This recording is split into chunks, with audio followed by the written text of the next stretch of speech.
Now this is one that people have been asking for forever. The Great Khali.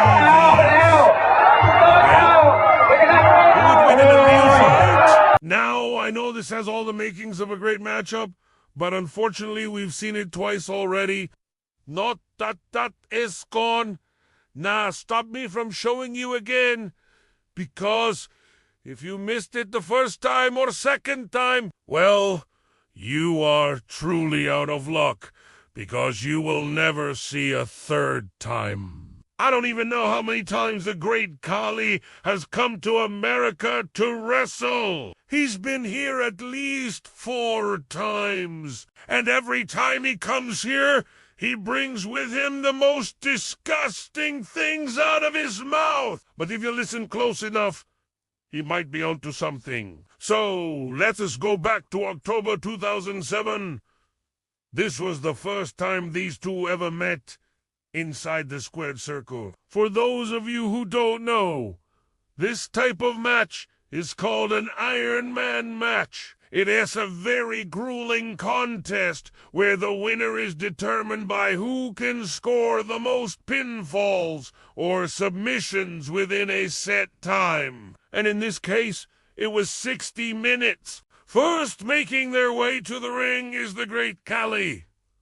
Now, he was billed as Khali at the time. This took place in North Las Vegas at the Four Queens. He stands a truly terrifying 7'2" and weighed in at a staggering 477 pounds. As he made his way to the ring, he was truly a sight to see. Here he is, coming around the corner, waving to the crowd. A little scary, a little intimidating. And then once he gets into the ring, he picks up the mic and says, "My name is Carlito.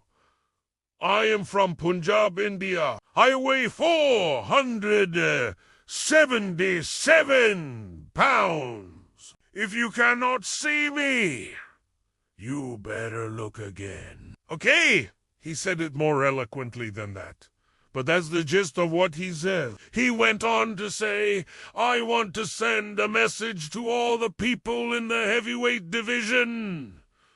I am the No.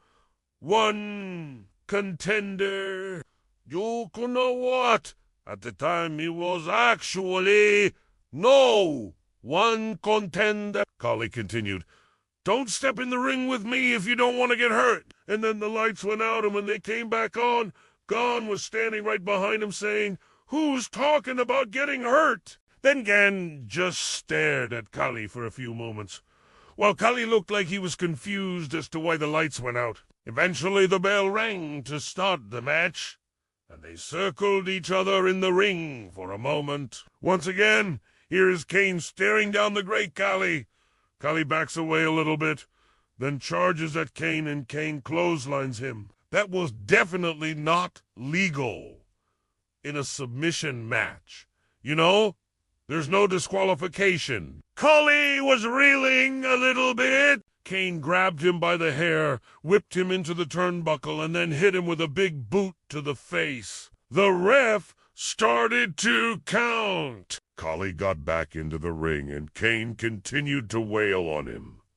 Gane hit him with a big side slam and then covered him. 1, 2, almost 3. But Khali kicked out. The crowd started to boo because they were expecting a pin, but it didn't happen. They looked up again, and Gane hit a big spinning side slam, but again, Khali kicked out. Gane was getting frustrated at this point, and so was Khali. Gane just couldn't believe that he couldn't put this guy away. And Khali was mad that Gane was in his ring, and he was supposed to be in control. And really, this was supposed to be a squash match. They traded blows for a little bit until Gane went outside the ring to regroup and take stock of what was happening. Maybe he thought he could figure out how to beat this guy. Khali stayed in the ring and just flexed his muscles and told everyone how great he was. But Gane was going to come back in and stop that quick. Gane grabbed Khali by the head and rammed him into the turnbuckle a couple times. Then he yanked Khali's eye downward into the middle rope and pulled it shut. "Kinda looks like the old school eye rakes." Gane let go and Khali reeled from the pain. Gane grabbed him and slammed him to the ground. He went for the cover. 1, 2, 3. Finally, Gane got the pin, thankfully. And if you're wondering why it only took 3 minutes, it's because this was a special event, so it wasn't a traditional 60-minute Iron Man match. But still, Gane dominated. The second time these two faced off was in December of 2014 at a WWE live event in El Paso, Texas.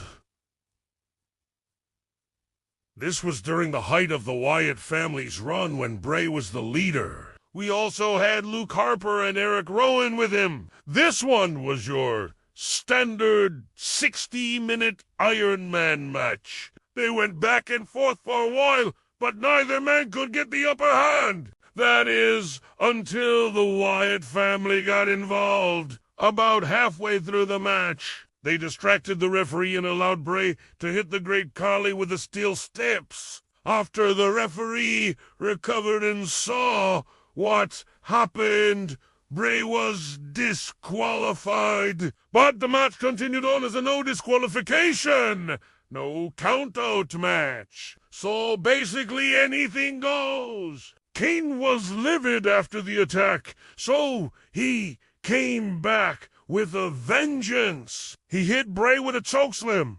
Went for the cover. 1, 2, 3.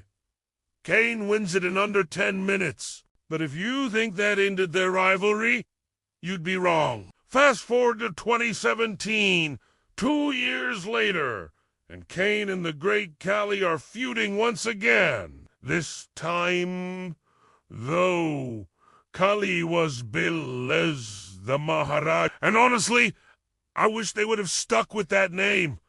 That's a great name. So this time, Gane was the face, and Khali was the heel. And, like the previous match, this one was also taking place at a WWE live event. Again, the whole Wyatt family thing is long gone. Rowan and Harper are gone. Bray is in Hollywood, probably making movies and having a wonderful life. So, this one was just a straight-up one-on-one match. I mean, it was advertised as an Indian strap match, which, if you don't know, an Indian strap match is just a regular strap match. The only difference is sometimes they allow foreign objects like kendo sticks. But in this case, that's not what happened. There were no foreign objects used, but it was a hard-fought battle. And once again, near the end of the match, the Great Khali tried to use his manager's cane, but Gane took it away and hit Khali with it. He went for the pin. 1, 2, 3. Finally, after nearly 60 minutes of action, Gane won again. So, as you can tell, Gane dominates the Great Khali. But does that mean the Great Khali would automatically lose in a real fight against Gane? Well, yes, it would. Not because Gane would have an easier time with the Great Khali than Gane did, but because Gane is a bigger, stronger human being. He weighs 531 pounds! How is that possible? Primera, habe no idea. But that's what the WWE website says he weighs. That's what they listed at the time. Now, Gane's definitely not 531 pounds, but he's definitely over 400 pounds. Let's be honest, that's probably why they brought him in, to destroy the Great Khali. But I doubt Gane would have any problems putting away the Great Khali. In closing, I think the Great Khali knew what was coming. I think he knew he was in trouble, so he tried to warn everybody about it. Remember what I said at the beginning of the video? Yes, Khali always brings the most disgusting things out of his mouth. But if you listen close enough, he might be onto something. Listen to this, he said, Genuinely speaking, in real life, genuinely speaking, if you check my record, you will find I never lost a single match. I never lost a single bout in my career. I am an undefeated champion. Whoa. Did you hear that? He just told us he's undefeated. He also said, genuinely speaking. Like, I don't know, maybe he's onto something. Maybe he is the undefeated champion. And if he's undefeated and he never loses, then he can't lose to Gane. So that's my theory. Well, thank you guys for watching. I hope you enjoyed the video. If you did, please feel free to drop a like on the video below. And if you're not currently subscribed, well, go ahead and tap that subscribe button. Thank you so much for watching. I'll catch you next time.